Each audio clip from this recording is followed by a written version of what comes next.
No meio da guerra comercial iniciada por Donald Trump, uma família brasileira enfrenta um dilema estratégico. Eu estou falando da família Gerdau Johann Peter, controladora da siderúrgica Gerdau. Eles precisam decidir se a sua companhia vai reforçar os investimentos nos Estados Unidos, onde há espaço para crescer, ou concentrar seus esforços no Brasil, onde a concorrência só aumenta. A nova tarifa de 50% imposta pelos Estados Unidos sobre o aço importado, de um lado, beneficia a Gerdau, já que ela tem fábricas no país e deve ver a demanda crescer.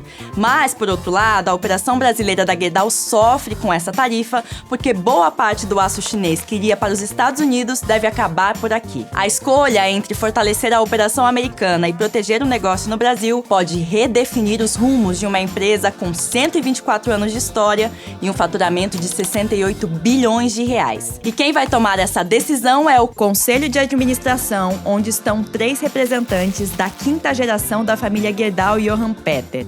E nesse vídeo da série Negócios de Família, eu vou te contar como a Gerdau está lidando com esse dilema, a história de crescimento do grupo e seus investimentos atuais para seguir como a maior produtora de aço do país.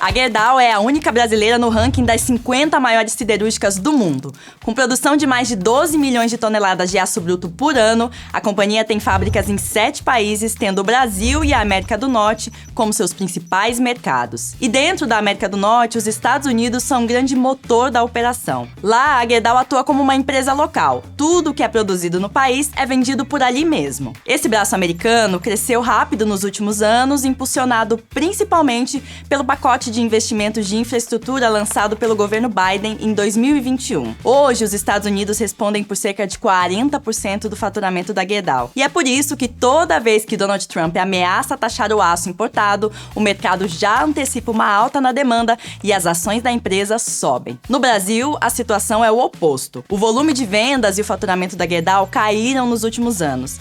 E uma das principais causas é a entrada crescente de aço chinês por aqui. O aço chinês é subsidiado pelo Estado e por isso chega ao mercado brasileiro mais barato, pressionando os preços internos e criando um cenário difícil para os produtores locais. É por isso que as empresas brasileiras do setor têm cobrado medidas do governo para frear o aço chinês. E uma das vozes mais ativas nessa frente é justamente a de Gustavo Werneck, CEO da Gerdau. Engenheiro de formação, Werneck comanda a empresa desde 2018 e é o primeiro líder da história da Gerdau que não faz parte da família fundadora. Sua chegada ao cargo foi calculada com cuidado. Isso porque, na época, a empresa acabava de sair de uma profunda reestruturação que envolveu a venda de mais de 7 bilhões de reais em ativos. A meta era deixar a Gerdau mais enxuta e mais lucrativa. Mas para entender como a Gerdau chegou até aqui, enfrentando dilemas globais e cobrando decisões políticas, é preciso voltar mais de um século no tempo. Porque tudo começou de forma bem mais modesta, com uma pequena fábrica de pregos comprada por um imigrante alemão no sul do Brasil. A Gerdau atravessou muitas fases do Brasil e, para continuar crescendo, sempre contou com líderes atentos ao que acontecia no país para ampliar e firmar seus negócios. A história começa em 1901, quando o imigrante alemão João Gerdau compra uma pequena fábrica de pregos em Porto Alegre. Anos depois, seu filho Hugo assume o comando e faz o negócio prosperar. Mas a grande virada veio com o genro de Hugo, Kurt Johann Peter. Kurt assumiu a Gerdau em 1946. Ex-auditor bancário, ele trouxe uma visão mais técnica para a gestão, com processos, metas e controle financeiro. E foi ele quem propôs a verticalização da operação. Em 1948, a Gerdau comprou uma siderúrgica para ter o próprio aço e parar de depender de importações de arame para fabricar os pregos.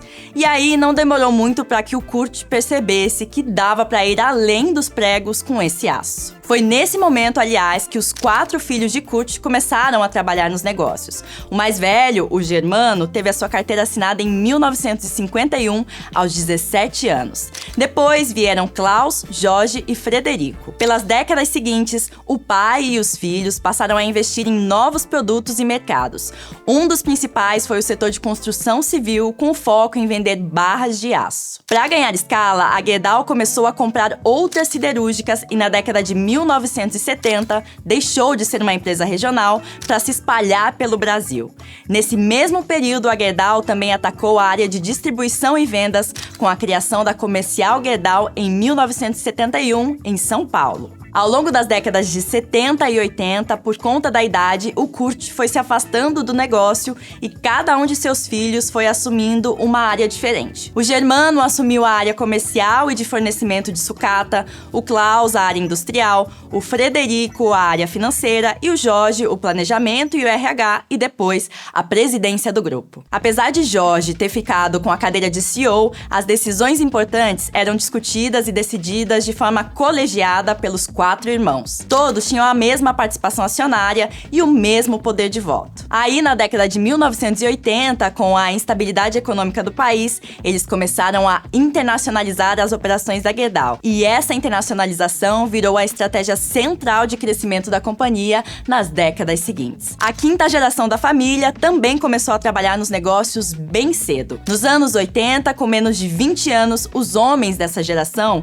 começaram ocupando funções operacionais no grupo. Mas só em 2002 a Gerdau iniciou um planejamento de sucessão. Eles contrataram diversas consultorias externas e montaram um plano para substituir os 4 irmãos da 4ª geração pelos membros da 5ª geração. O plano foi executado em 2007 com a nomeação de André Gerdau como CEO e de seu primo Cláudio Gerdau como vice-presidente industrial. Esse novo comando manteve o ritmo de expansão por meio de compras no Brasil e fora dele. Em 2007, por exemplo, foram 12 aquisições, entre elas a da Chaparral Steel, nos Estados Unidos, por 4,2 bilhões de dólares, a maior compra da história da empresa até então. Mas justamente no período em que a companhia precisava aumentar a produção para pagar seus investimentos, o Brasil passou por uma de suas piores crises econômicas. De 2013 a 2018, as vendas de aço recuaram 23% no mercado interno. A Gerdau teve que rever sua estratégia e decidiu sair de todos os negócios com retorno abaixo de 20%. Esse processo de desinvestimentos resultou na venda de ativos no valor de 7,4 bilhões de reais e encolheu a empresa. E como eu comentei antes nesse vídeo, foi nesse momento, com a reestruturação chegando ao fim, que Gustavo Werneck assumiu o comando do grupo e a 5ª geração, que na época começava a acumular as funções executivas com o conselho de administração, passou a ocupar apenas o conselho. Mesmo estando apenas no conselho, os membros da 5ª geração da família continuam próximos e são peças-chave nas decisões estratégicas, como a atual aposta da Gerdau em diversificação. Apesar do cenário instável entre tarifas nos Estados Unidos e a concorrência acirrada no Brasil, a Gerdau mantém firme seu plano de investimentos de cerca de 6 bilhões de reais por ano nos negócios. Em 2025, metade desse valor vai para a manutenção das operações, enquanto a outra metade está sendo direcionada a projetos estratégicos, principalmente no Brasil. O maior deles é a expansão da produção de minério de ferro em Minas Gerais. A Gerdau está desenvolvendo a mina de Miguel Burnier, no distrito de Ouro Preto, que deve alcançar 5,5 milhões de toneladas por ano. Além disso, ela está construindo um mineroduto que ligará a mina ao complexo industrial de Ouro Branco, que fica a 15 quilômetros de distância. Hoje, a empresa compra parte do minério no mercado, de fornecedores como a Vale, e completa com a produção própria. Mas a meta é se tornar autossuficiente em minério de ferro a partir de 2026. E de olho no futuro, a empresa também tem a Gerdau Next, um braço de novos negócios que explora áreas como construção modular e energia renovável. Quem acompanha esses investimentos de perto são os 3 primos da 5ª geração da família que ocupam o conselho de administração da empresa e exercem esse cargo quase que em tempo integral. E paralelo a isso, a Gerdau desenvolve parte dos integrantes da 6ª geração da família, que hoje tem cerca de 40 integrantes. Por enquanto, não está claro se algum deles vai um dia ocupar algum cargo executivo nos negócios, mas o foco da família é estimulá-los a conhecer a fundo a empresa para que no futuro eles eles possam ocupar assentos no conselho de administração. E para dar conta de todos os herdeiros, a família também tem um family office e um conselho de família que cuidam da organização patrimonial e da coesão de valores e cultura. No centro de um setor em transformação pelas disputas comerciais de países, a Gerdau tenta equilibrar tradição e inovação, passado centenário e apostas para o futuro. Se a companhia vai seguir crescendo nos Estados Unidos ou encontrar um novo fôlego no Brasil, ainda está em aberto. O que já está claro é que, mesmo longe da operação do dia a dia, a família Gerdau Johann Peter continua moldando os rumos de uma das maiores indústrias do país, com os olhos no aço e os pés fincados no legado.